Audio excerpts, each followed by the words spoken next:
at WPT London, the first WPT London event ever. We're about to go downstairs and check in with the players. Come on.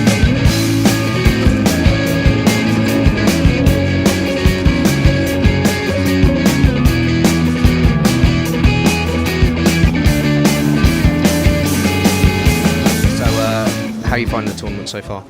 I'm finding it great. I have 100,000 in chips, which is about average. I think like 50 players left, 18 money. So we're getting to the point where you start to play real poker. Fun part of the tournament. Cool. And do you find a difference between playing over in the UK or Europe as opposed to America? Yeah, definitely it depends on the tournament. This tournament, you see a lot less of the famous, poker pros. A lot more faces I don't recognize. So that's a good and bad thing. I think, there's not the strong players here, but at the same time, I haven't played with these players before, so I don't really have reads on how anyone plays, so it makes it different. And in comparison to, say, something like the World Series, where there's a much larger field, a lot more amateur players, do you adjust your strategy at all, or do you kind of approach it in the same way? It definitely depends on your table. It's the players who make up your table, how they're playing. If you have a lot of loose players, who give a lot of action, you have to play tight. And if you have a lot of tight players who are just trying to, sneak into the money and get 10,000 pounds, then you play loose and try to steal their blinds. So, the World Series has more loose players at the beginning and more people trying to sneak into the money later on than the WPT events.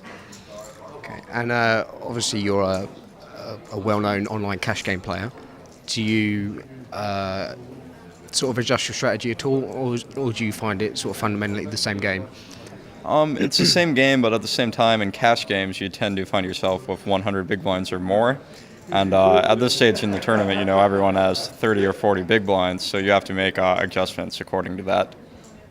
Okay, and a few pros have been talking about the structure of the tournament and how it's sort of spread out over 5 days.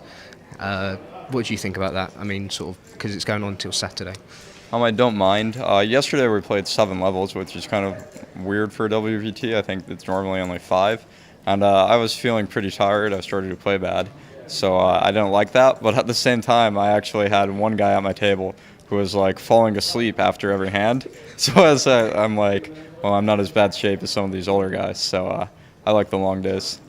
Cool. And final question, what's your strategy now after the break? My strategy after the break is I think at my table people are going to be playing tight, so I'm going to try to play a lot of pots, try to steal a lot of blinds, and chip up before we get into the money. Brilliant. Thank you. Yep, thank you.